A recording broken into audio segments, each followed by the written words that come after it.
Hello everyone and welcome back to the Dealerchat with David Gott of the lovely car company and myself, Joe Betty of Barrow Motors. It would normally be James Harding of Chops Garage, but he's currently broken down in a Fiat Panda and can't figure out how to swap computers, so he won't be joining us today.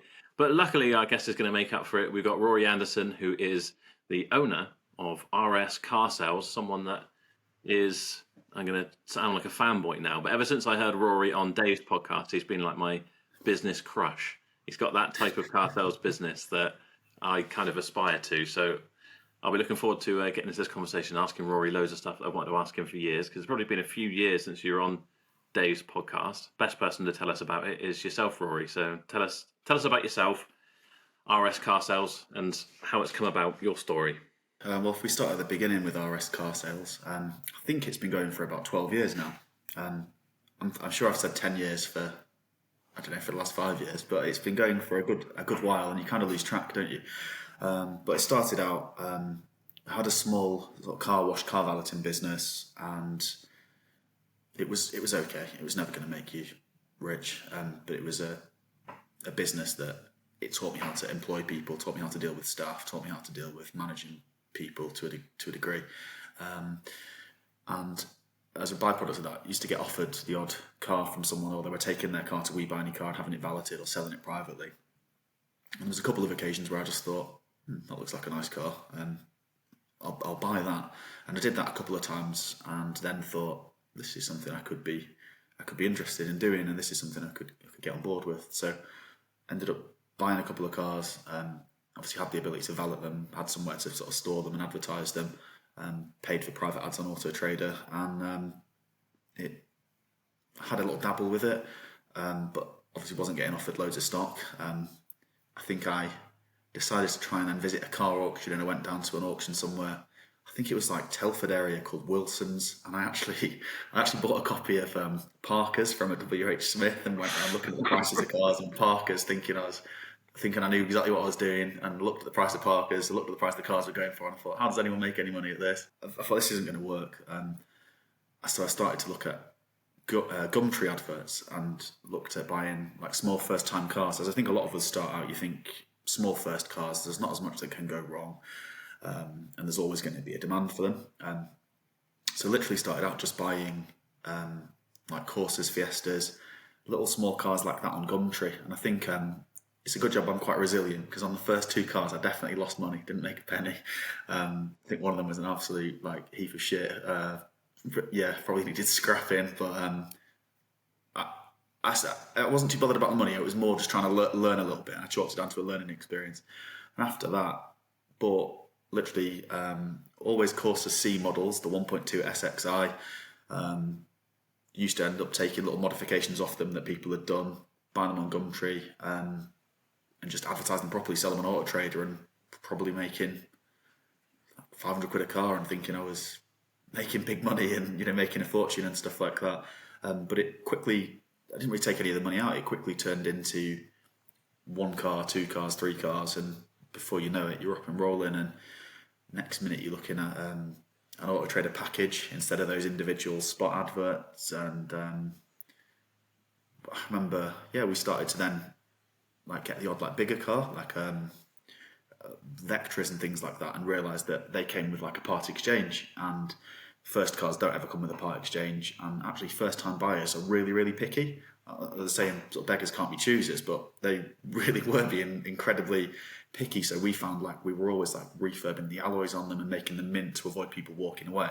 When you got into the more run-of-the-mill cars like Vectras and I think like Ford Galaxies, things like that, people just wanted a nice safe car that had just been serviced or just been MOT'd, but they were a bit more realistic that like used cars were used and come with a bit of wear and tear kind of visible on them, and that made things that obviously we prepped highly anyway and valeted the cars. Have always, I think, compared to a lot of places we see, we do still prep very well and valet very well even to this day, just to avoid people coming out and then walking away. But fast forward a few years and we've just kind of constantly reinvested in the business and kept costs as lean as possible wherever you can be, and tried to sort of grow as much as we can, really. And I think people that don't know you though, Rory, like you now sell stuff like flipping Ferrari. Have you had a Ferrari and stuff like that? Lamborghinis. We have had a few really lumpy bits in, yeah. I'd say the bread and butter of stuff now is probably like 25 to. Most of our stuff that we sell is between 25 and 50k. Obviously, we do a few bits either side of that. We've gone a bit more high end at times and gone as far as like some Ferrari and Lamborghini type stock and 100k plus cars, but we'll always have a go at doing a few of them. But they're you don't always make that much more money out of it, and it's not always that easy. They tend to sit for a little while and stuff like that. So I think there was a time, maybe like late 2020 and 21, where we did quite well with buying like brand new cars from main dealerships that were of that kind of value, and we'd order them when the prices were lower, and then the prices increased, and we were able to sort of keep moving stuff on that way. But yeah, now looking at that, like the vast majority of stuff I would say is like sort of 25 to 50k range of cars, and that seems to be the stuff that we can sort of sell consistently and regularly. And was there one like moment when you were selling cars where you thought, right, like, how did you get to them 25k cars? Was it like a mental barrier? Because for me, it's always been a mental barrier that I'm like, oh Definitely God, I'm not good enough to sell these cars. Do you know what I mean? Well, and then this was going to be my question, because it's funny, people come on, they're like, this is how it started out, or I've heard Rory saying about how he started out before selling the Corsas, because that's what I did as well. He's like, fast forward a few years, and it's like, yeah, fast forward a few years, and you got 3 million quid. Like, never mind how you started out. I don't care. I want to know how you got from that to where you are now. You know. So I think as we started, I think we always stuck at certain price points, and like you guys, mental barriers definitely got put in the way. I remember thinking, so my site is not. I had one unit on an industrial park, and I've expanded and sort of just continued to rent different units on the industrial park. I think we've got 4 and a compound on there now. So the actual site, it's run down, it's potholes where you can see Australia through them. It's really rough. But I always used to think, no one's going to come here and spend $5,000. No one's going to come here and spend 10 grand. I'll never sell a 20 grand car from here. And we have literally sold, cars that are over 200 grand from this site that I once said we'd never sell a 5 grand car from. And I do think that every now and again, have a bit of a laugh about it. I think it was around 2017, 2018, because I knew the site that we had wasn't that great. We offered delivery. We offered next day nationwide delivery. I think we did it as a little trial run on social media, just with specifically any BMW that we were selling. We had loads of them in stock at a time, and I think I was just trying to push, I don't know, maybe it was quiet or something, but offered free delivery on all BMWs. And then I realised that our website looked great. Our online like email correspondence or telephone correspondence with people was very, very good. The premises didn't really look that great. So actually I actively tried to keep people away from coming out to the premises by offering delivery. And that worked quite well. We're located in Cheshire, so we're like within 3 or 4 hours we can be up into Scotland or down into Cornwall and London and whatever else. So I think we're quite well situated for that. I know it wouldn't necessarily work for everybody, but that helped a lot, accelerate things. But yeah, like everyone else, definitely a few mental barriers, and I can't do this, I can't do that. But we try not to put too many obstacles in the way of ourselves and of buyers. And I think that if you've got a car that's priced well, generally speaking, it'll always sell. But I think as you get into the like 80, 100, 120 grand worth of cars and like the supercar type territory, I think people do like to buy that from somewhere else that's got multiples of that other type of stock in. I think that if you've got loads of 10 grand cars and then you've got a 120 grand car on your website, you probably sell it, but it's not going to come as easy, Yeah. I think that's the same with having a bunch of like 2 grand cars and then sticking 1 10 grander on there. It's the same thing. People are just like, why have you got that? That doesn't really add up. Yeah, I think so. I think it doesn't. I think it adds up with you. If you've got 50 grand cars and you've got a 200 grand car, it's not that far. You're already in that bracket. Yeah, you're in that upper demographic. Bracket. Yeah, I'd agree with that. But I think that whenever we grew and sort of went different levels, I would say that we always had a load of stock that kind of, the bulk of it would have been around 10k, and then we'd have got the odd 15 grand car, and then we'd have moved the bulk of it to 20k. It's always kind of been incremental. We've never like jumped from 2k to 10k sort of thing. It's always been the whole stock's moved gradually across. One finger at a time, and then slowly increase. Compound interest.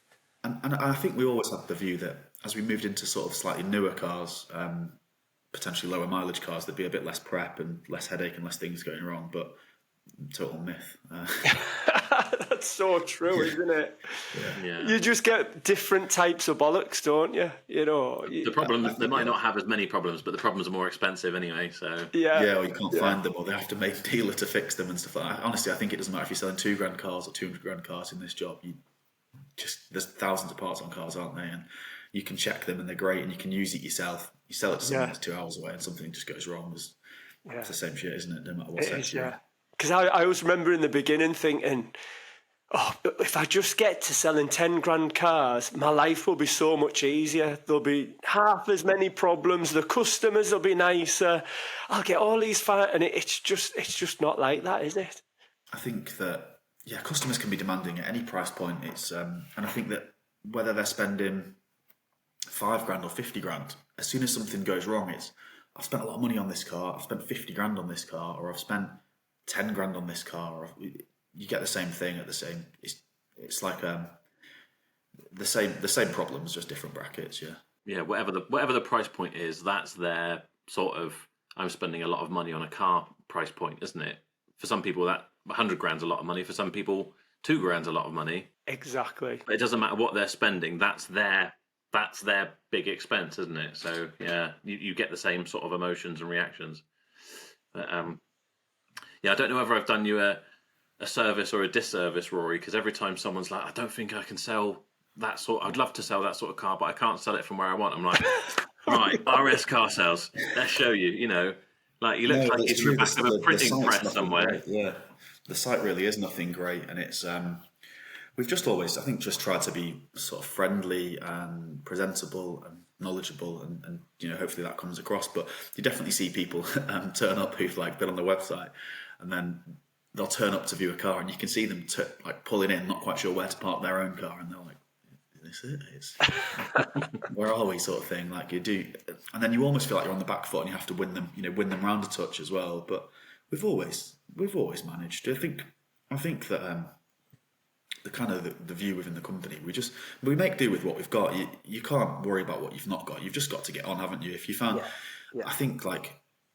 the way I view things a lot of the time is like find a way to make it happen rather than not make it happen, which I think like I translate that across most aspects of life, but I think that makes a big difference. So I've noticed it when we've been doing a couple of jobs at the minute where I've been using some external people for something outside of the car sales business, and it's like just they give so many problems and not solutions, whereas if you can just look at things in a slightly different way, it makes things easier, doesn't it, for all. One of my pet peeves is when people will just keep giving you all the details of what the problem is, and it's like, I don't care. I don't care about the problem. What's the solution? I don't want to talk about the problem. Let's not keep going on about how bad the problem is. What could we do? It seems to be a completely different mindset between some people who want to sort of dramatize it and some who just like, let's try and they just want to talk about it for 3 hours exactly. and get nowhere. Whereas I have no interest. And I think I've noticed that as we've got a bit busier and you have less time, you're spinning a lot of plates, so to speak. Like I don't necessarily want to hear a 3-hour description of an issue. Okay, let's make it blunt. Let's get to the point. What is it? Let's find a solution. And I think you're quite condensed at, even when it comes to sorting out a problem, you'll almost throw money at a problem, like with warranties and things like that, rather than battle everyone and just get things resolved. So I think it changes as you get a bit busier, doesn't it? Yeah. Do you find as well the value of time? Do you think your sort of magic ingredient as well as being Rory's being busy all the time, like keeping the wheels turned? Because you sell a lot of cars a month. Yeah. We don't really worry about cash flow too much, because there's always like something will always sell, or you've got 5 cars on the board and then you look again and there's another 3 have gone on it in a day, sort of thing. So we've always got cars coming and going, which I think I talk about momentum a lot, and I think that once you lose your momentum, it's so hard to get going again. Like if you hit one of those periods where you sell nothing for 3 days or a week, everything stops, doesn't it? Your buy-in stops, your workshop team end up with nothing to do, your valets end up with nothing to do. I hate paying people and them doing nothing, and them being sat around. I really find that hard to sort of justify. So I always, if things go a bit quiet, and make sure our adverts are spot on, maybe just chop a few prices. I'd rather be busy. Yeah, definitely. And do you not mind taking a loss on stuff if you've got to get rid of it, or will you trade out of it?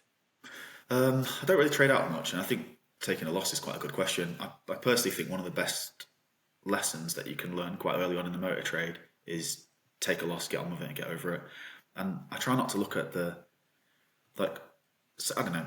We don't really take that many losses hugely unless something's catastrophically gone wrong with the car. Generally, it'll be a case of get money back or might lose 500 quid or a grand or something like that. But it's not too frequent. But if you sell 50 cars in a month and out of those 50 cars, like I don't know, say 5 of them you absolutely have it away and you make a big margin on them. The rest of them are just an average margin, and there's 5 where you make next to nothing or you get your money back. You look at your average profit per unit at the end of the month, it's not affected by the loss too much. It's not affected by the massive win, which I don't think you should overly celebrate. Oh, I made 5 grand on this car, lost 500 quid on another car. It's your average, isn't it, at the end of the month and at the end of the quarter and at the end of the year. And I think if you make a loss on a car, and like if it's the 10th of January, you lose 500 quid on a car, you're not going to remember it in October, are you? You're going to be over it by that point. So try not to dwell on it and just rip the plaster off, get over with it. Yeah. But a lot of traders struggle with that, don't they? They do, and I definitely have done myself on a few cars that have had problems with them, and you just kind of park them in your death row, which everyone has, and you leave them there. But when you eventually get rid of them, if you get rid of it quick and you make a quick decision and you just take action with it, generally it's never that bad. If you leave it for 6 months, or your 20 grand car that's knackered then becomes a really big loss. So you're better off just taking action and getting on with it. I think there's a lot of people who claim to have never made a loss in the motor trade. I've sold cars for years and I've never lost a penny on a car. I just don't believe it. You can be great at buying. You can check a car out and it can throw up a warning light on the way home from the auction or the motorway purchase or whatever you've done. Unless you've got a crystal ball, there's no way of knowing how. You can't avoid it, can you? Yeah, I don't believe anyone's saying that, because I was going to say that the one thing people struggle to get their head around, like you're saying, if you're selling 50 cars and 5 of them don't have much money in, you're wiping your nose or you're losing a bit. Like you say, some people when they start, they expect to not lose on any. Yeah. If they get that would mean they're bad at it or whatever. But it's like, no, that's like the tax of selling 50 cars. It's just the law of averages. Yeah, and sometimes the market drops. As I've grown, so I used to always have. I find certain cars that I've not really got like a scattergun approach. Like I find certain cars that I do well with. So there'll be certain models at a given point where, in the early days, for example, I would have always had Mondeo Titanium X's, and I would have had Vectra 1.8 SRIs, and I would have had Corsa C's. Now, if you've got 5 of each car in stock, and suddenly the market for that car just drops, which it does every now and again, it just has that bit where it just kind of goes and then levels out again. You've just got to take a loss. You've just got to get rid of them, because there's certainly times where I've held on to cars for like the same price and not adjusted the price, and I've had it 2 months, 3 months, 4 months, and it's never really going to go back up again, is it? You've just got to just get on with it, really. And if it does keep sort of trickling away, if you drop the price as soon as the market adjusted and everyone goes, oh, a lot of money's come off that, they might buy it straight away. Whereas if you hold out and you're like, oh, and then the market still keep going, by the time you do drop it, you're going to come down lower than you were in the first place anyway. Yeah. I think keeping an eye on the market and being adaptable to that. There was a drop, not that long. I don't know when it was now, because everything seems to roll into one. But there was a recent bit where prices dropped a bit. I was quite quick to sharpen up a few prices. Don't think we really took losses, but probably the margin was a bit smaller. But I would say at that point, I was ahead of the curve. I've got rid of my expensive old stock, which doesn't look good value. I'm buying the new stock at the lower prices from auction. I'm getting the fresh stock back in at the new prices, and you go again and you can carry that momentum. I think that if you're savvy with it, then I think that's something that I spend a lot of time doing.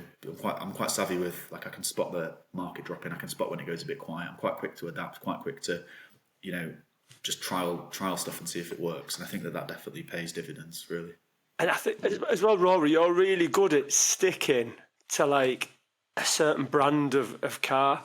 Where my biggest mistake is someone will come in with a Focus, say, oh, do you want to buy this Focus?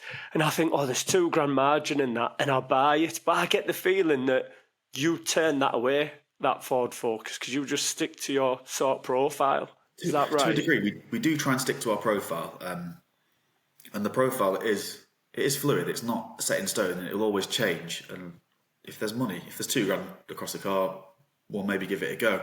But by and large, we stick to what we know, kind of stick to what works for us, trade out some of the stuff that doesn't work for us, and keep it fairly uniform, I would say, Yeah, and that definitely...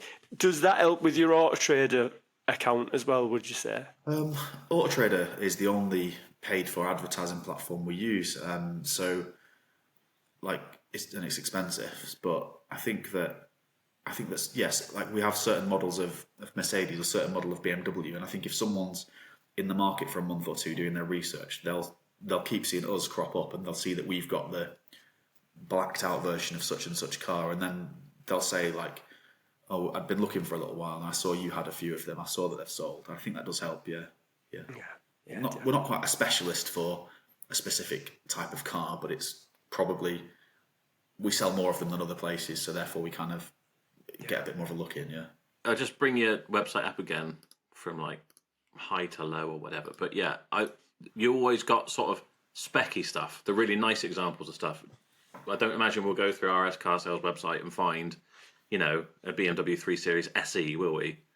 No, we've always done specky stuff, and I think that there was a point where I used to buy a lot from a car auction when I first started out. So I used to always buy. So when I used to buy cars, back in the early days, even from Gumtree, I used to go up to Scotland and buy a lot of cars. And back then, I don't think it happens as much now, but there was definitely a bit of a geographical, like it was cheaper to go north, basically. If you went up to Scotland, it was cheaper to buy cars. I could go and buy a Corsa from Gumtree advert in Glasgow, bring it back, literally clean it and sell it for more money and not have to do anything to it. And then I started to buy cars from auction in Scotland, and I used to buy a lot from an auction which was called SMA. They're not going anymore. They got bought by BCA, and there was one at a place called Kinross, and that used to have really, really well-specced cars, because a lot of the main dealers from Aberdeen, which was really rich at the time from like the oil industry, and people changed their cars all the time. They bought well-specced cars, they ticked all the boxes on them, and they went back and traded them in 6 months, 12 months, 3 years later, whatever it was. We used to get loads of nice cars from there, and I noticed that cars with good spec, sort of like your cap price, didn't take into account that this car had 22 grand worth of optional extras. It was just the price of the same, a burgundy car, a black car with the black 22-inch wheels, and I remember buying an X5 and it had TVs in the back of it. The book price didn't take that into account. Bought that and had a massive margin out of it, and realised that like well-specced cars, you could sell them quicker, you could charge a bit more for them, and nowhere else had the same thing as you. So you had the nicest one, and if you priced that the same as one that was well-specced but still missed a few of the boxes that had been ticked, I think it was easier to sell. Does that make sense? Yeah. Well, Dave, you figured that out just recently, didn't you? Because It took me 10 years. I did know. The problem is, I would buy cars that I thought were quite specky, and I'd go through the AutoTrader thing, and I'd be like, I'm going to put every extra in here because that's going to bump up my retail price. And 9 times out of 10, it would drop it down, because AutoTrader, for example, apparently takes into account like the average spec. And the ones that I thought were quite specky were obviously low spec. And I'd put all the stuff in, and it'd be like, actually, no, mate, yours is shit. I think an example where Dave's had, and he's bought a Golf or something, was it? And put all the spec in, and it went up 1,500 quid. But again, the buyers know, don't they? And when they're looking for something, if you've got a car that's like got the tick list of all the things they could possibly want and more, the money's not so much of an issue, is it? I think on certain cars, like if you can get like a Range Rover and it's got a panoramic roof, it's almost like a must-have option. And if you can get a Golf R that's got a pan roof and it's got the big wheels and the upgraded speakers and the leather, I mean, they're rare as rocking horse shit. But if you can get them, you can charge. You'll pay more for it, but you'll sell it quicker. You'll probably get in a nice PX that's also well specced, and you can get the PXs in a bit cheaper than you can buy them from at auction and stuff like that. So yeah, it helps with the speed of sale, I would say, as well. Yeah, and also as well, I bet you enjoy selling them types of cars as well. With me, last year I got a bit fed up, selling bread and butter stuff. It must like get you going a little bit more when you're getting these specialty cars in. I like cars, and I was into cars. That's kind of part of the job, and I don't think I could put in the hours that I put in and certainly not in the early days, if I didn't enjoy what I was doing. I didn't enjoy the product. I like selling. Yeah, I don't think I could muster up any enthusiasm to go to work if I had a pitch full of Kia Picantos, I don't think I'd enjoy it, if the money was good. But I do think the job does take a bit of enjoyment. I don't like cars as much as I used to. I think the job just like, it makes you a bit numb to it as well. Like even if you see something quite nice and it's quite special, like you're a bit like, there could be loads of people around you getting all like, wow, look at this, and it's like it's just another car, isn't it? And I think it does kill a little bit of that enthusiasm and that passion or it has done for me a little bit, because I now associate cars in my mind with warranty claims and screamers and problems and faults and stuff like that. So yeah, I enjoy cars, but I don't think I enjoy cars in the same way that most people think of enjoying cars. So I like them. Like you say, I'd rather be selling cars than, I don't know, push bikes or something. It wouldn't do it for me. It's nice to have cars; they're quite cool things. But I'll get in one. I'll be like, this thing's lovely, but it's not. I'm not even like I'm not attached to it in the sense like I could see me driving this. It's just, that's quite cool, isn't it? Mechanically, it looks lovely, and that's it. But like you say, those cars become in your mind customers almost, don't they? And they do, yeah. I think that when driving different bits of stock, or if I move a car around, I sometimes think, oh, that's quite nice. It's got X, Y, Z on it, and I can see how that would benefit someone. And I think, but yeah, I don't like them as much as I used to. Definitely not. no. Now I always think about getting a car for myself, and I'm just even if it's the coolest thing I could imagine in my mind. Just before we came on, we started recording. We were saying about having your goals, and you get something, and it's just a bit like, oh, right, I've got it. Was that it, sort of thing? Yeah. And I feel the same. Like, I know for sure because I've done it in smaller things. But if I was to buy myself like a really nice car, I think just after there's some psychological thing I read once that kind of buzz of getting something new, like a car, or something expensive, runs out after 2 weeks, and then you're just like, why'd I do that? That was a lot of money. I'm going to lose money. So I think having cars, being able to buy them, nice ones, getting them, drive it one night, take it back, never look at it again until it sells. Yeah, I think this is why scratches that itch a little bit. This job's so addictive as well, Joe, because you can see the progress you make every year. You know what I mean? And like for you, Rory, like you've got a couple of Lamborghinis. Like, what in your head? What's your sort of like? Oh God, when am I going to be content with like what I'm selling? Like, you're content now, or do you want to? Not really. I think I'm quite driven. I don't know what the end game is, but like, and I said to Joe at the start before we went on air, I think I do. I always like having a goal. I really like working towards it. But when I get the goal, I don't know if there's something wrong with me, but I always feel like quite flat. Like when if I set a goal, like I want to get a particular car, it's nice getting the moment of getting it, but like it's almost like, what do I do now? I moved house a couple of years ago, got a really, really nice house.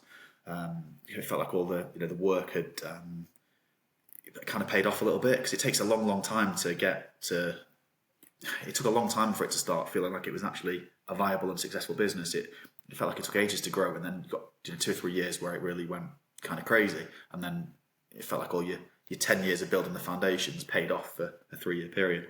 But I almost felt like a bit of a like a bit imposter syndrome when getting a bit like a nice house. It was like, all right, the car valeter and the little selling the cars from the shitty shed kind of thing is done all right. But it's like, what do you then set as your next goal? What's your next achievement? It's a tough one. I think being driven does come with a bit of a price. I think it's probably just never quite happy with whatever your achievement is, and you always think, like, if you have a 100-car month, I don't go, oh great, yeah, let's crack the champagne. I think, right, I've got to do 120 now. Do you know what I mean? It's, or at least how can I do? Right, let's make sure we do that again. Once you know it's achievable, you're like, anything less than that now is going to piss you off. That's it, isn't it? You're like, that's shit.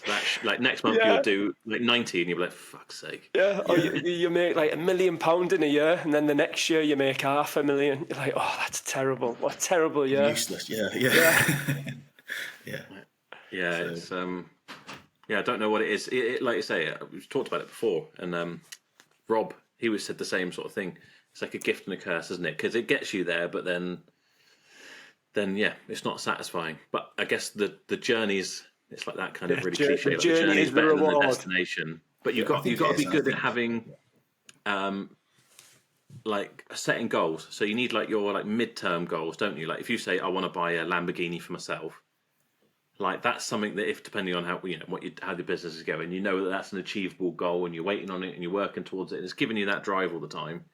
But if you were to just say, I want to be a billionaire, that goal's so far away that it doesn't actually really drive you. Just like that's pie in the sky. But you got so the smaller the goal, the better, because it's achievable and you'll achieve it. But then you'll have that flat feeling. Then you got to find another goal, and then you got to go and go. So you need those like midterm goals. You definitely need to have those different tiers of stuff. Yeah, definitely. Yeah, that's a lesson for all of us. If you've got one goal lined up and you're waiting for it, then you need to be thinking, what will be the one after that? So as soon as it hits, you can be like, right, great, I've got my Lamborghini. Now I'm going to drive it until, this is going to get me about when I make enough money to build the garage to put 2 of them in or something. But what about you, Joe, with like subscribers? Like in your head, you think, when I get 100,000, you're going to feel different. Or what's it for you then? No, no, I don't think so. I like seeing a day when it goes really busy or a video does really well. I like looking at the numbers and stuff like that, so that's quite cool. But yeah, no, I don't think it will really feel any different at all. Yeah, I don't know. James Chops, he keeps saying, I'd really like to get the 100, and it's not even really crossed my mind. But I think it will happen, and be very grateful for it and whatever. But yeah, again, I like doing it, and if I do a video and I'm like, I think that video is going to do really well, and it goes out and it does really well, but then that video's done, and that's those views are gone. You don't get it again. You're like, right, start something else, and again, it's like a whole new thing you got to do. And that video's in a sense like the same. That video, that goal is like dead now. Do you know what I mean? It's gone. There's no like, what can I do to make sure that's better and make sure it's definitely right and definitely whatever. It's gone. It's done. So you got to start again. Next thing. And what's your next thing then, Rory? Because you're going to be buying somewhere, aren't you? Buying a premises.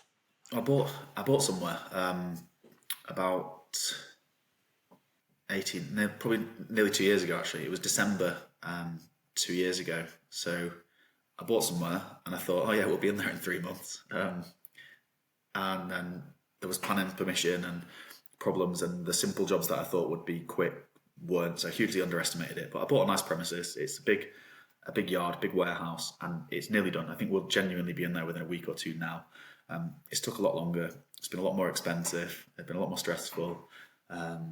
Been just a bit of a headache at times, but long and basically already quite busy. I'm already at capacity, like day to day, running RS car sales. I don't really have that much time to project manage a large scale building project, which it turned out to be. But for the future, I think it really sets us up and gives us a massive kick into the next step. It's pretty cool actually. The new premises. It's that's amazing. And how many cars can you get in there? The site's just over an acre, I think, in total size. We've gone from currently we've got a 2-bay workshop. On the new site, there's going to be 5 separate bays. We've got really nice purpose-built sort of like valeting, like outdoor area, like a covered area, so we can operate sort of rain, shine, 24/7 essentially. We've got scope on the site to add in additional things, like if we wanted to add in a paint shop or we wanted to add in other stuff, we could do so. Going to have a lot of cars displayed inside in a really nice like a warehouse showroom area. Offices, our current office is atrocious. It's really basic, and the new office is just nice, clean.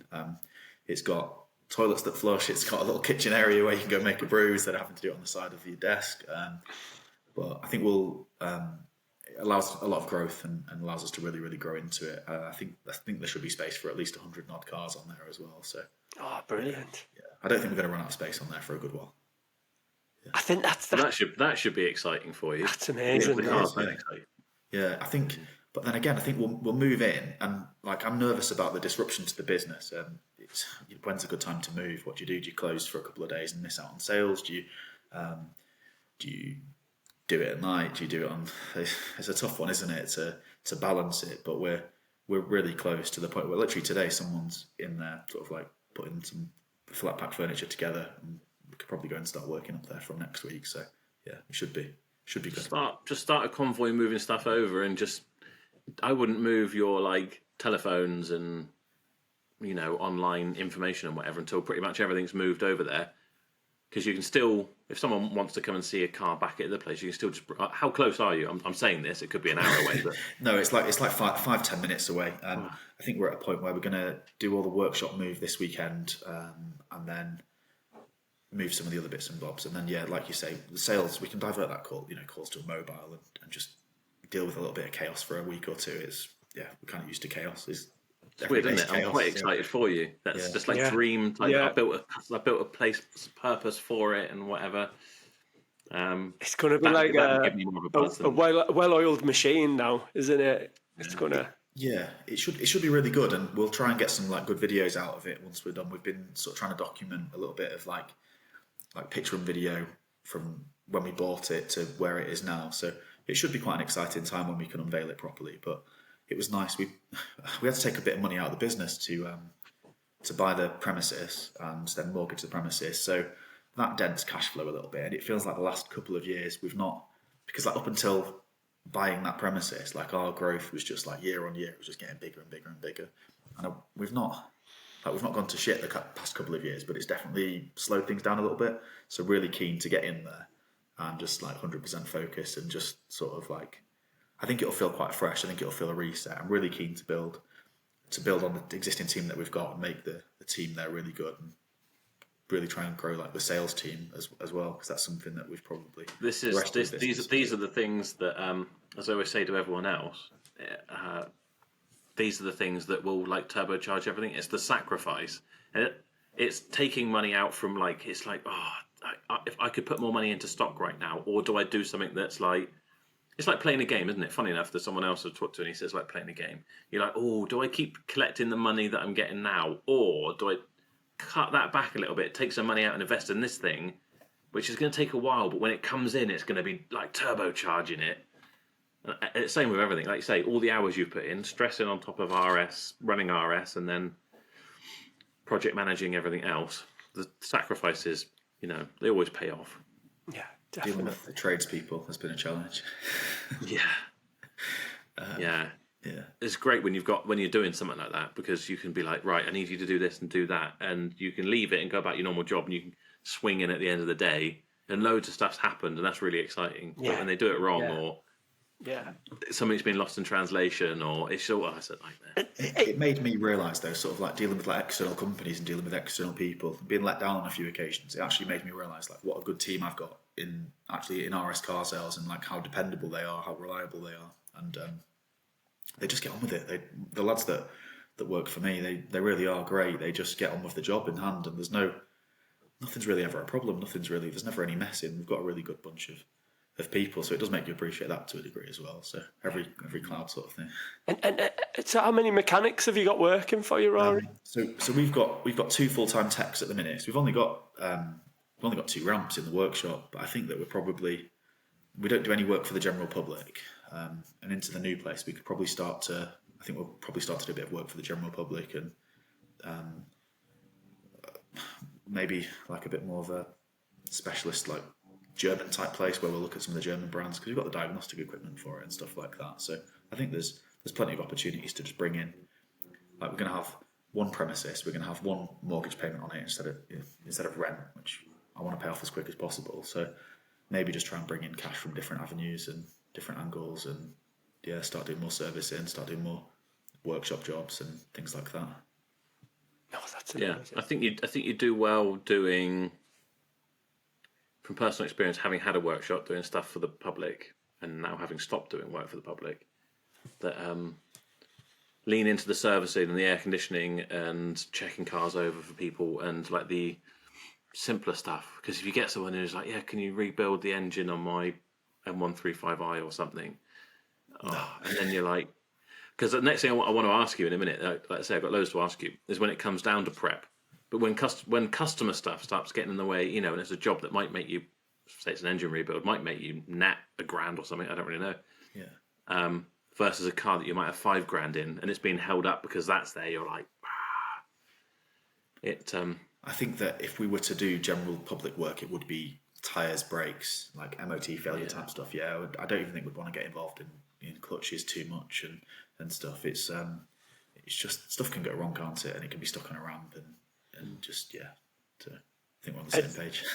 And for your business, having them mechanics, was that one of the best things you've done then? Take on two mechanics? So, that was quite early on. So on the industrial park that we're situated on, there used to be it was like a one-man band car sort of service repair centre who had a ramp and had a workshop, and he moved into somewhere bigger, and it was probably at a time where I didn't really need a workshop, but I kind of thought like future-wise we'll need a workshop and mechanic, so it took a bit of a leap of faith on that one. Probably overcommitted a little bit at the time to an additional rent unit and stuff like that. But again, we grew into it, so that was a good opportunity. But it wasn't one I could pass up on, because if someone else took it and then leased it for 3 years and I only did it 1 year later, it wouldn't have been available, and we wouldn't be where we are now. So it was a really good decision back in the early days. I'm quite forward thinking. I'm always thinking like, I've got to do this, I've got to do that, I've got to do something else.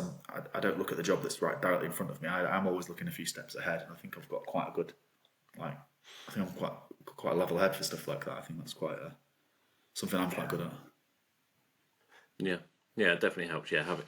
Like you say, sometimes you need to do something not because it's right for you right now, but it would be wrong if someone else moved into that unit and they started, I don't know, doing anything. They could have been packaging up a load of stuff on pallets outside that was always in the way when your customers wanted to come in and whatever.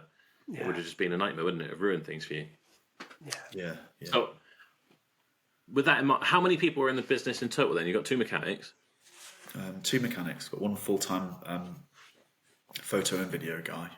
One full-time, I'd say, Jo. She's like the company accountant, does like everything. So 3 valeters, 2 drivers. Right hand. That's probably like 12. Okay. Yeah, 12 people. And your prep must be like, what is your prep sort of process? Because when you go through your website, the one thing that always amazes me is your like free next day nationwide delivery on pretty much every car that's up there. All right, maybe not all of them, but what do you do? Just wait until they are prepped and MOT'd and whatever, and then. So as soon as I buy a car, we advertise it. I like to get stuff on the website. If I was sat clicking on auction now, it'd be on within an hour or two. The car would be advertised. We buy a lot of the same car, so I have library images that I'll just advertise the car on. So if it's like a black C-Class and I've got loads of black C-Classes, I'll just advertise it. I know what it's going to look like when it comes back, so I'll advertise it. Sometimes, there's times when we've been paid for a car before we've even picked it up from the auction, which to me is brilliant. That's probably one of my small victories in life. I absolutely love it. But then obviously you go and pick up the car and it's got an undisclosed bumper corner that he's painted, and it's like, oh shit, right, now I've got to get it back and get it ready and do this and this to it. We're quick. We use our own drivers to bring stuff back from auction. We don't outsource anything. So very quick, very direct, get stuff back. We put it through our own workshop. We service like 99% of cars. They get fresh oil changes and minimum. We put a new MOT on pretty much everything. Anything that's likely to need doing within sort of 3 to 6 months, like tyres, brakes, we prep fairly well. We buy generally auction assured cars, so not too many horror stories or surprises with stuff, but you obviously get the odd thing. We do a bit of customization as well, where we add like grills or D-chromes, black wheels and stuff. So a lot of our cars come back and get the alloys blacked out and bits and bobs done like that. But we're very quick. It's a well-oiled machine. Everyone kind of knows their role and knows what they're doing. So when stuff comes back, we quickly check it over for paintwork, bodywork. We've got 4 body shops that we use and work well with. A couple of guys that do alloys for us, a couple of guys that do tin, a couple of guys that do D-chrome and stuff like that. So like the eggs aren't in one basket with anyone. If someone goes slow or someone's on holiday, stuff carries on. Yeah. So you will prep them? No, you say you advertise them straight away. Will you not put the free delivery on that vehicle until it's done? No, we do. We put free next day delivery. So if someone buys the car, I think like we can. So we advertise free next day delivery. If someone buys the car, if someone calls about a car and it's just arrived and it's not fully clean, just say this one's just arrived today. No one really minds waiting if they're the first one to get the car. It's like, everything is all serviced, MOT'd and stuff ready to go. So So, for example, you know, if you buy a car that's been in stock for a week, the chances are it's ready to go, and it can go the next day because it's ready to drive away. We don't like wait for someone to buy it and then MOT, or wait for someone to buy it and then service it like some places. We've never done that, so I don't understand why places wouldn't. I think if everything's, because like back in the more early days, people used to come and buy a car. They'd just look at the car and be like, right, I want it. I'll stick my card in the machine and take it away, kind of thing. So we've always had stuff ready to go. Yeah, that's good. And people like to buy from people that are busy. You know, so I think that helps. Yeah. So I like if you to look sell like to you're people. busy, people think, oh my God, we need to buy a car from here. They're absolutely flying.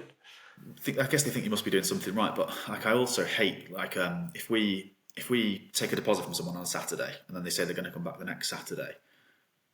Sometimes that's when cold feet can kick in, or they can go and find something else or whatever. So if we've got the car ready to go, they come out on a Saturday and say, I want to come for it the next Saturday, and you say, well, pay for it now, I'll deliver it tomorrow. Like there's less time for buyer's remorse to kick in, isn't there? So it's helping the customer, but it helps us hot. as well. Yeah, 100%. It makes sense. I think I was talking about.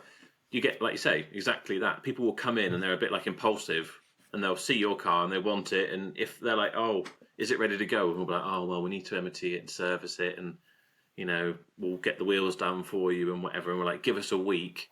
And like you say, within a few days, they might be like, oh, do you know what? Yeah. They've looked around on AutoTrader by that point, price checked, and not saying we're not good pricing, but they're just like, oh, we just changed our mind to have. As if they've got it, and then they're just living with that. Then they're not like regretting it. It's just that's what they've gone. Human nature. Human nature. However, I like to do the same, Rory. Get the pictures up as soon as possible, and then if you do get a deposit on it, everyone's working to get that car ready. Where if you don't put the pictures up, you prep it, and you could have sold it. You can sell it, and you can sell a car on some bad pictures, even if you've just used the auction pictures. You can sometimes sell the car before it's even back and stuff like that. But I think that at least it lets people know it's coming in, and if you can speak to people where they're a human and you're a human. If you can just say, look, I've literally just got this one. It's just it's at our prep centre, or it's just being prepped. It's not quite ready to go yet.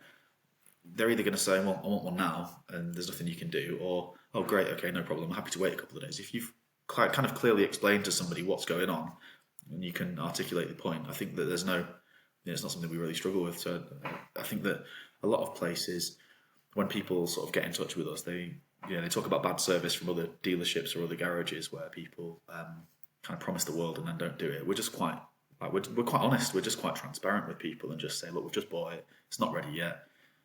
Didn't expect someone to buy it quite this quickly. However, if you want to leave a deposit, it's yours, and we'll jump into the front of the queue and get it ready as quick as we can. And people quite like to feel like they're jumping a queue and winning, I think, and getting a car that no one else has seen yet. No, it makes sense. People are generally very reasonable when you kind of tell them that situation. But I bet that having next day nationwide delivery free on there helps them make the decision that they want it. And they might have been like, oh, I could have it tomorrow. And then they phone up and you tell them, oh, it might be a few days or whatever. And they're still like, well, I've mentally made the decision. So, yeah, it's interesting that. I just know it's good. It obviously works well because you've got, like, say, a well-oiled machine, whereas my machine's rusty and full of shit. So mine's missing an engine. Someone phones up and they're like, could you deliver it? And we're like, it would just be so much stress here if it was like, need it done by tomorrow. We just wouldn't get MOTs and things like that. But I do want to try and start working. I wasn't sure if you'd said obviously you haven't changed. That's how you've always done it. And I always used to get them prepped, ready to go when I was selling like Corsa Ds and whatever. Then I got to having more, and it's really hard to keep them all prepped, especially if they weren't turning over that quickly. And I would love to go back to now being sort of like 99% of the way there, so that you could turn them around really quickly.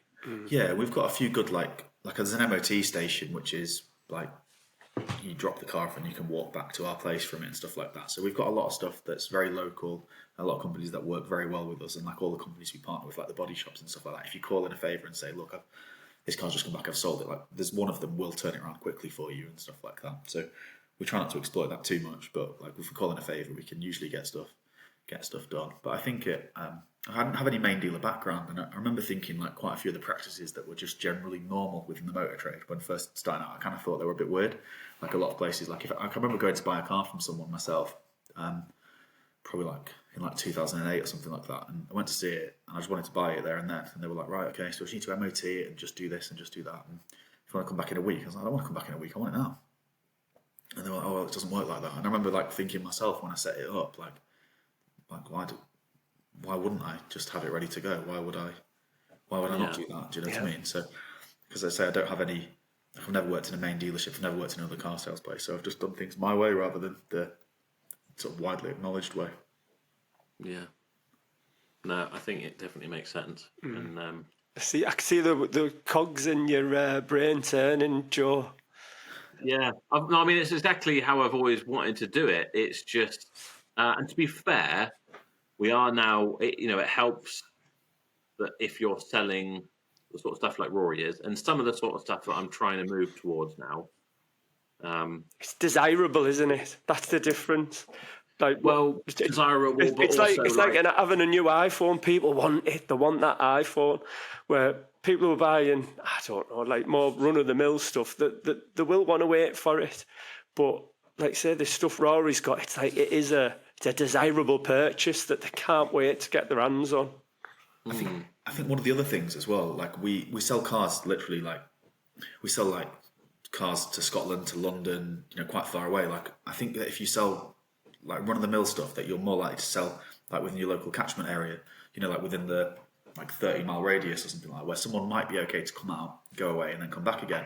But you're not going to get someone that comes down from Aberdeen to to Crewe to then go away and then come back again as well. So I think that because of the car we sell, because we do attract people doing a national search rather than a 10-mile or 20-mile search, I think that it's something that we found helped for the buyers as well. It just makes it easier for people if they can come out and view the car and take it away.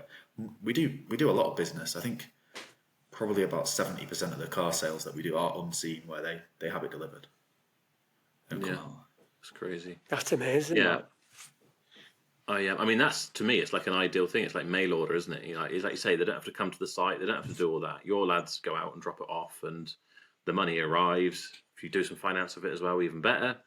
But I think I've always been a bugger for wanting to buy like higher mileage stuff and older stuff, because I think there's great margins in it, and it's other people don't want it, therefore I can get it at the right price. And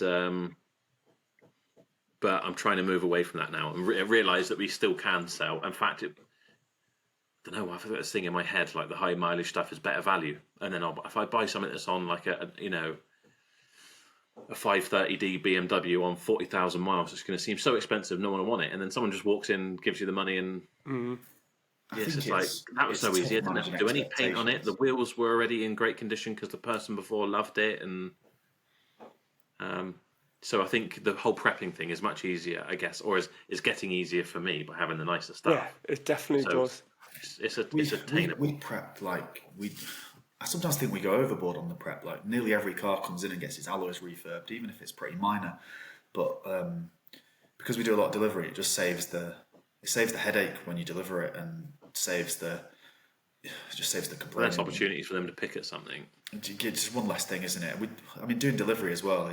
I'd say recently we've not started prepping worse or dropping the standards, but like I would say the past 6 to 10 months, people have been really, really picky. Like we've done quite a lot of deliveries where people have, like a car that you're in the motor trade, it's actually like a really nice car, really, really good car, and I'm like, oh no, I'm not too happy about this, and oh, I don't like this on it, and it's like, it's fucking mint. Like it's a really, really nice car, and someone will find like the tiniest stone chip and just complain about it. And you're like, why would you expect an 18-month-old car not to have a single stone chip? It's got one chip on it. There's no marks on the wheels. Interior's mint. The car's fault free. What do you want? Like, expectations are a bit out of whack, and I think that's why we're seeing more of these finance things as well. Like people trying to chuck them back under finance after X amount of time or whatever, because they're just unreasonable with what they're expecting. How does it work with your drivers then? If they're going up to, if you can do next day and they're going up to Scotland and whatever, are they doing all these jobs in one day, or some of them staying over? Or the vast majority they'll do in one day. If they go further afield, like we do free delivery, but like for Scotland, we generally don't go much past Glasgow. If customers are in Aberdeen or the Highlands or something like that, we much the same as if you were buying something from, I don't know, like Currys or JD Sports or something like that. They'll only do a certain distance up in Scotland. Mainland You can't- UK rather than Yeah, no islands and highlands. I think we exclude. So they'll generally, even if they travel from say Aberdeen down to Glasgow, which is 3 hours, and we travel up where we're there for 3 or 4 hours, it saved them a lot of hassle. So yeah, it works. People are reasonable. If you just set out your stall and explain things to people politely and decently, I think most people are quite reasonable and appreciative that most other places are probably going to charge them for the delivery of 400 or 500 quid. We're delivering it free. We've got to make a trip to Glasgow. It's not the end of the world, is it? Yeah. And will you buy the cars then, Rory? What, sorry? Do you buy all the cars then, or do you have a I do all buyer? the buying. Yeah, 100% of the buying for the business is me, yeah. And is that the bit that you enjoy most about the job then, the buying? I quite like it, yeah. Unless you get the odd win on an auction where it comes in too cheap and you think, oh shit, what's going to be wrong with that? It's like a emotional turmoil throughout the day, isn't it? But yeah, I quite enjoy buying. I quite like that. It's something I like to come in the morning, get the buying out of the way. I generally buy via proxy bid, just put loads of bids on stuff, and some days you get 20 notifications and you think, oh shit, how am I going to pay for these? And other days you put 20 bids on and you get 20 notifications that you're unsuccessful, and you think, I put bloody good money on those cars, who's had them? But it's I enjoy buying. I enjoy selling to a degree. I don't think I enjoy dealing with the general public as much as I once did. I'm probably just a bit. I find the expectations quite hard to manage, and I try to be polite, but I'm quite blunt. I'm quite blunt and quite direct, and I don't wish to rub people up the wrong way. I think I like to tell it how it is, and I probably think I'm better off not dealing with the customers as much as I once did. I think, to put it mildly. I think that people just don't really like blunt and direct a lot of the time, do they? That's what this job does to you, though, doesn't it, Joe? It's the same with me and you, Joe. It sucks the life out of you dealing with customers, and then it comes a point where you're like, I can't do this anymore. I need to employ someone to do it. Yeah, not just me. But yeah, the thing is, like you were saying earlier, it's like it's just a disinterest thing, because I used to really enjoy dealing with customers, and I still would. In the right scenario now, I'll really enjoy doing all the stuff with a customer. But 9 times out of 10, you're so busy, and there's so much to think about and sort out. And then you got someone who wants to tell you about the 5 different cars they've had, the 5 cars they've owned in their life, and the details about them and where they had them serviced. And I'm just like, my brain is on fire, just wanting to scream. Yeah. And you know what questions they're going to ask. You know, and why has it only got one car? All the questions that I haven't got the patience to deal with. It's illegal to sell a car with one key, isn't it? And the nonsense that comes out, and you've got to give 6 months warranty by law and stuff like that. And it's like, if you sort of counter them, you're almost being confrontational and difficult by not just agreeing to them. And I think in most places that customers go, I think there's a lot of places where they're very soft and a bit sort of snowflakey, and nowhere really stands up to people. So when you actually say, actually you're wrong, we're going to do this, this, and this for you, but you're wrong on that one. They just don't like it, and they're not used to it. And it's like, how dare you speak to me like that? We find that we get a lot of that just by simply, disagreeing politely. It doesn't ever go down well. The thing is, I find as well, if I was to be dealing with the sales and stuff now, is there must be at some point where you get past a point where you're good enough at your job or whatever, and they're like, well, I wouldn't be interested if you don't do this, or you don't knock this off. And I'm like, all right, no worries, right, no problem. I'll feel free to finish your coffees, but I'm going to get back in the office because I got to do other stuff. Whatever. And they're like, what? They expect you to like, don't you want to sell this car? Get down on your knees and be like, please buy my car. Let me give you something. Like, no, fuck off. I think the thing is, when you've spent hours on AutoTrader and you've got a really nice car that was really hard for you to buy, you've just spent money, putting 4 tyres on it and doing the pads and discs all around, so it's right for someone. You don't want to give it away, do you? Because you can't go and buy the same thing again.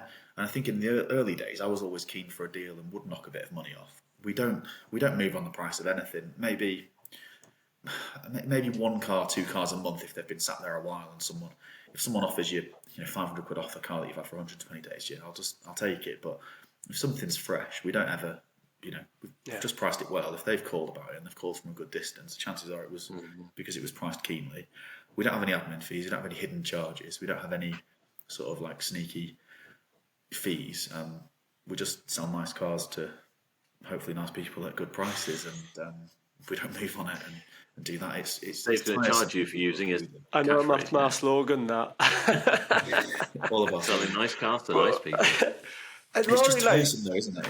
Yeah. Would you do anything different then? Like if you had to start again, or because you seem to have done it amazingly well. Like you've probably done everything perfectly well. But is there anything you would have done different? Oh, there's a lot of mistakes that behind the scenes, and I don't mind trying stuff out. I don't mind getting stuff wrong. I don't have a huge I don't have a huge ego, so if I get stuff wrong, I'm not bothered. I don't mind laughing at myself if I make a mistake or do something wrong.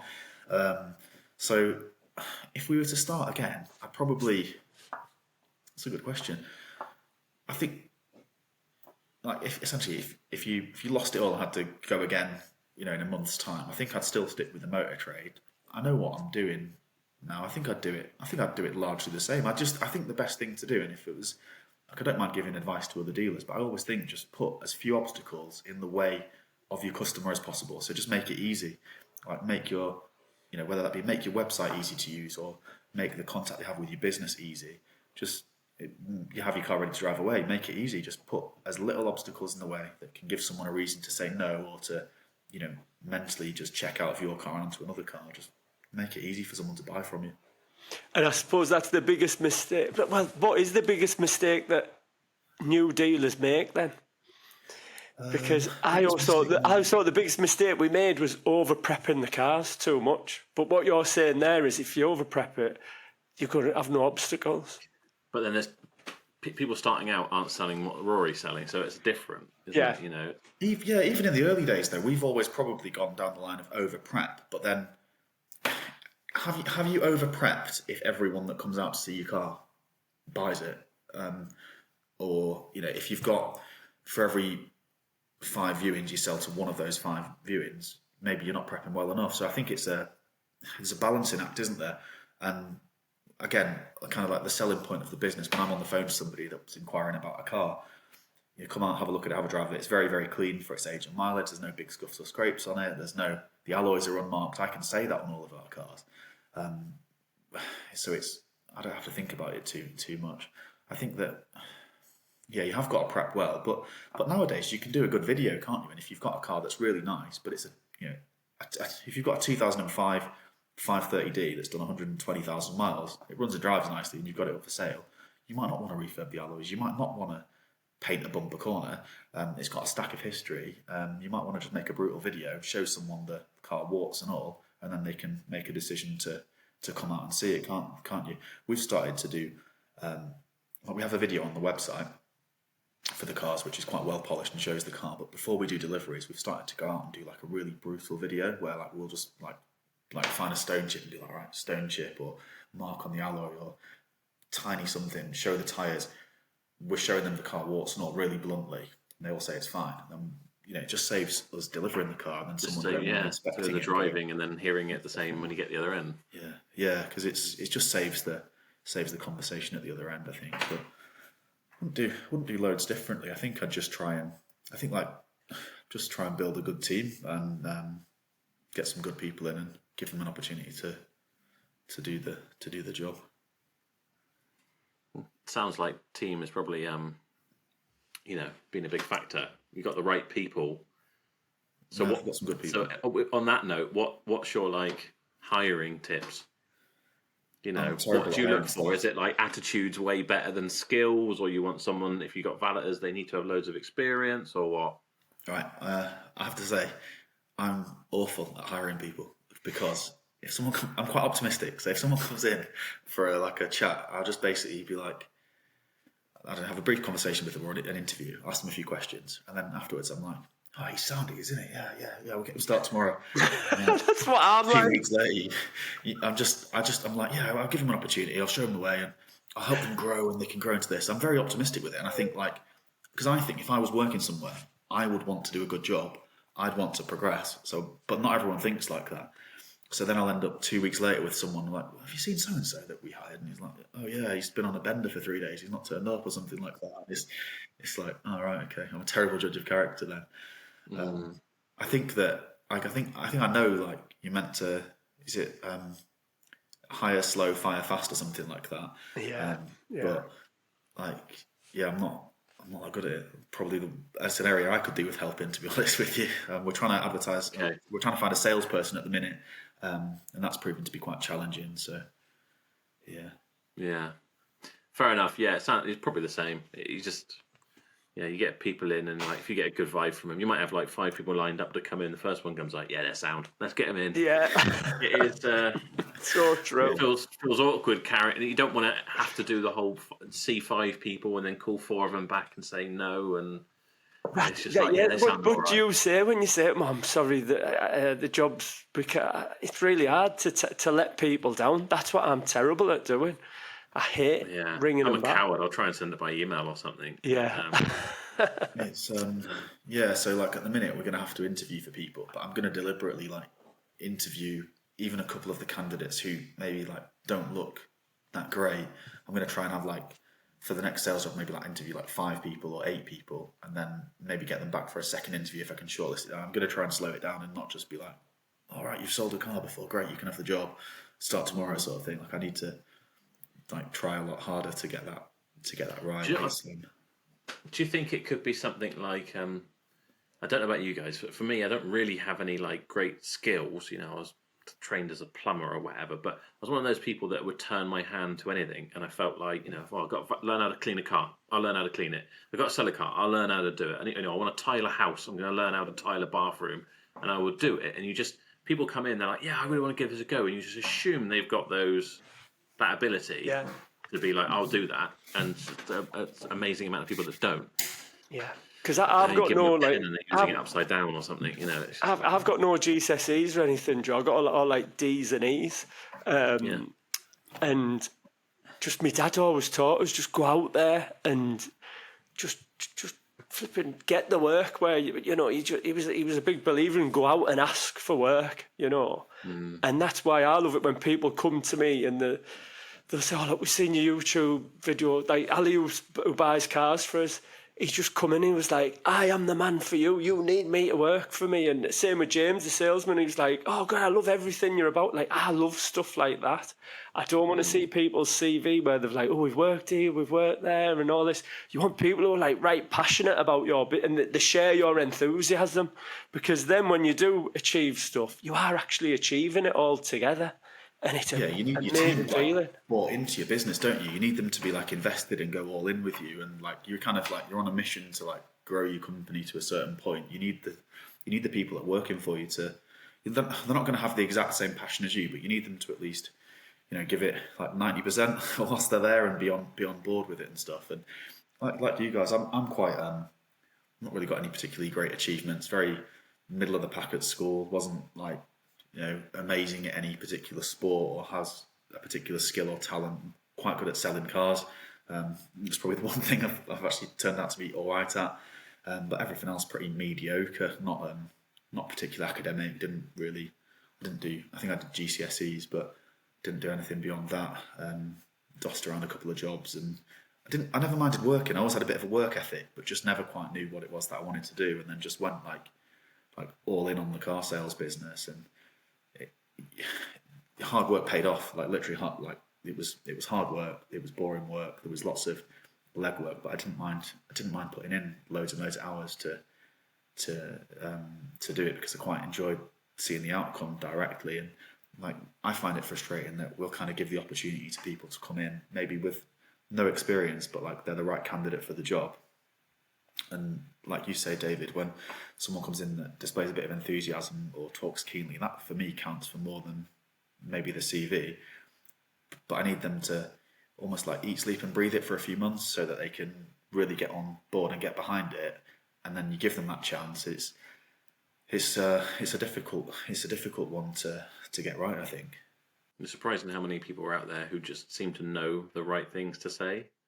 They come in and they say all the right, yeah, I want to do this, whatever, blah, blah, blah, and then they might even sound really excited in the interview, and you offer it to them, they're like, nah, I've changed my mind. You're like, what? You were like buzzing off the walls when you were in here. You really wanted this, and it's probably that's one of the trickiest parts, isn't it? That's the other thing. Going bigger, you've just got more headaches, haven't you?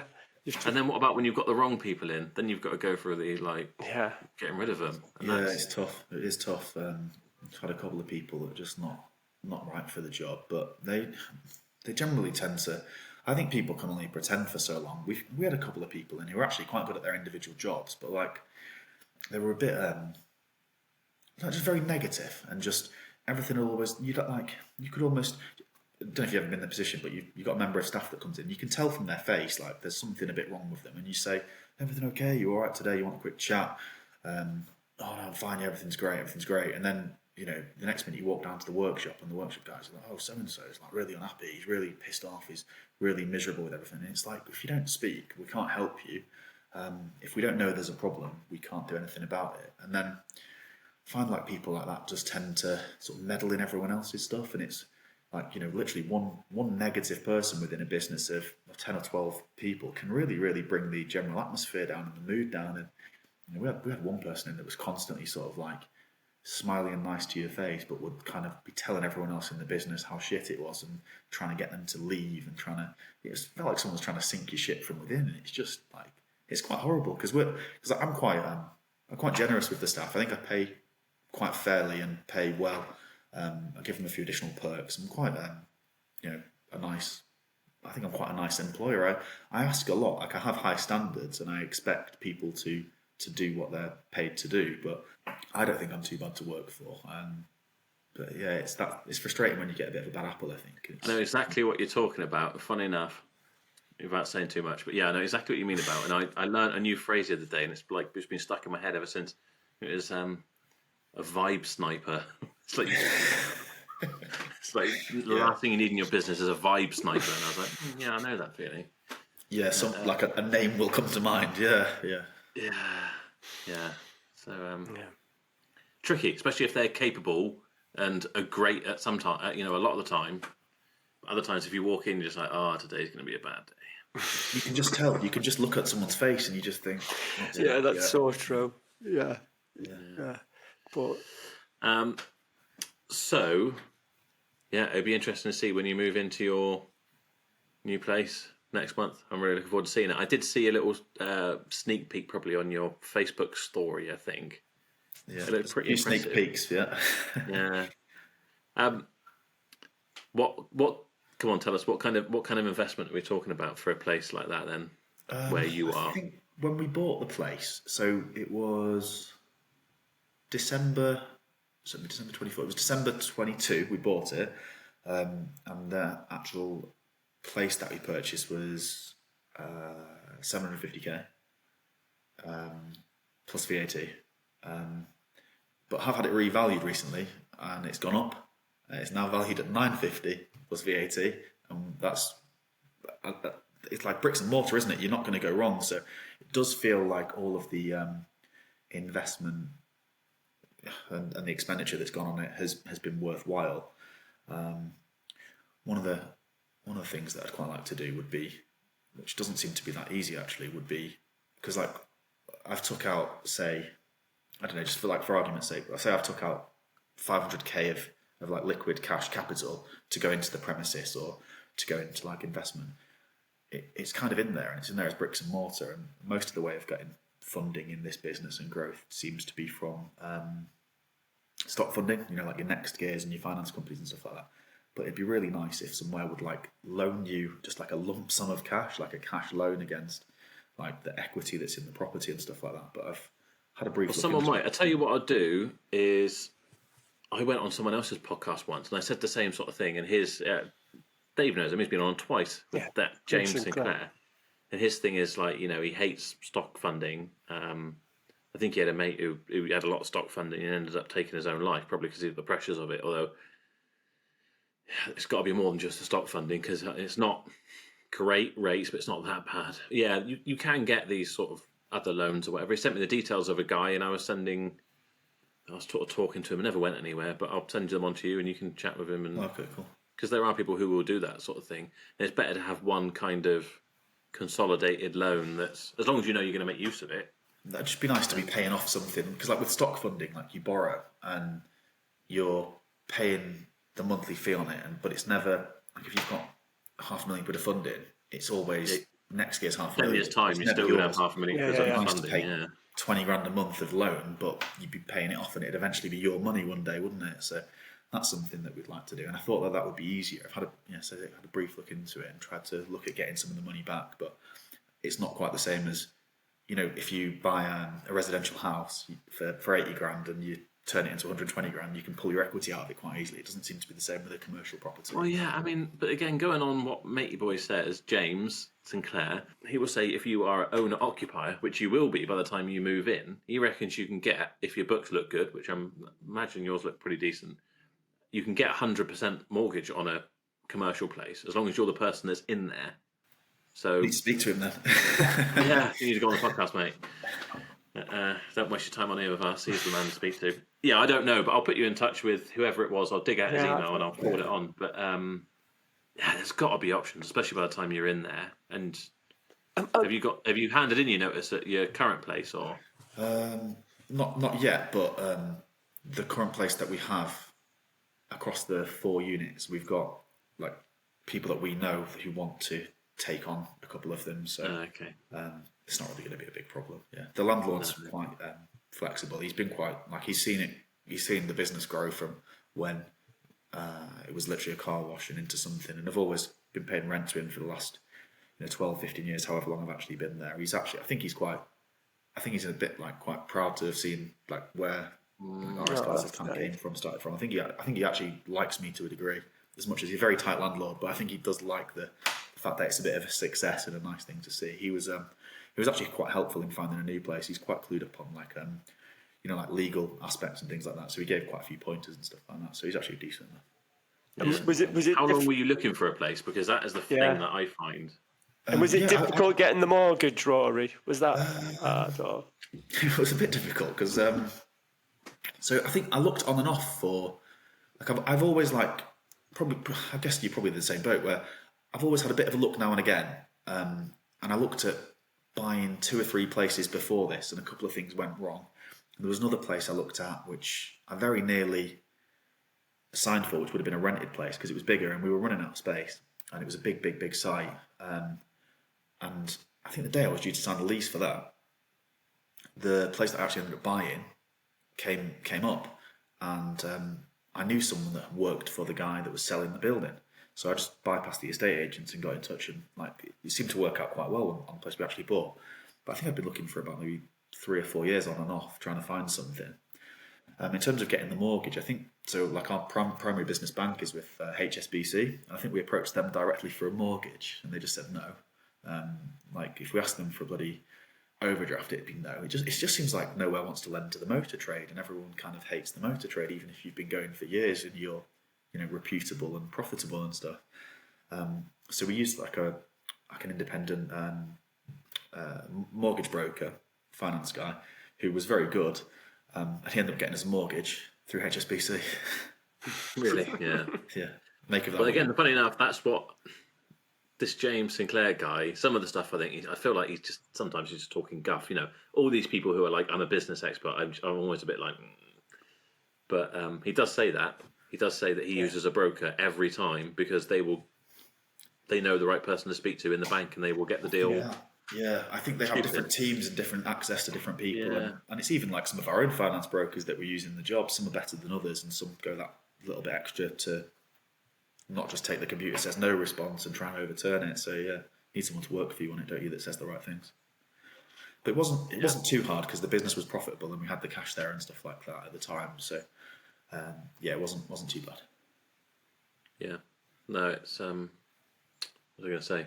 Yeah, I mean the most important thing is you've got it, you own it, you've got money in it, you will figure it out. That's great news. Yeah. But it's it's one of those things that always hangs about. Like want to get. Funny enough, somewhere's just come up that I saw locally. I drive past it every day, and I was going to auction, but it's like a big unit, and then it's got a yard out the front, and I definitely get probably 3 times as many cars as I got now.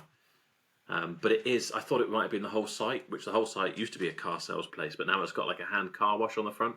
So you'd have to drive through the hand car wash to get to this place. So I just don't think it would work. Yeah, and they sell a few like bangers out the front as well. So they'd be driving past all like the 995ers to come in and try and.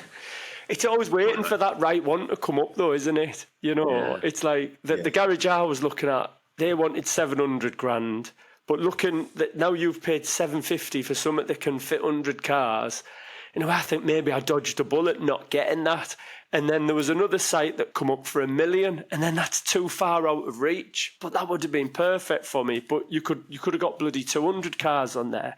It's expensive though, isn't it? Just like anything, like land and commercial properties are really, really expensive. There's nothing cheap, is there? All I think with it is, like 10 years from now, if I looked at buying the same thing, surely it's going to be like 1.2, 1.3. It's never really going to get cheaper, is it? So it's never going to get cheaper. And it's like when you speak to someone that bought a property back in the 1970s that bought a commercial property for 100 grand and it's now worth like $1 million. Like, if I can replicate that in 30 years from now, then my your kids grandparents' house, and they were like, well, "Do I go and buy an extra packet of fags, or do I get a house?" And they bought a house. Now it's worth like $250,000.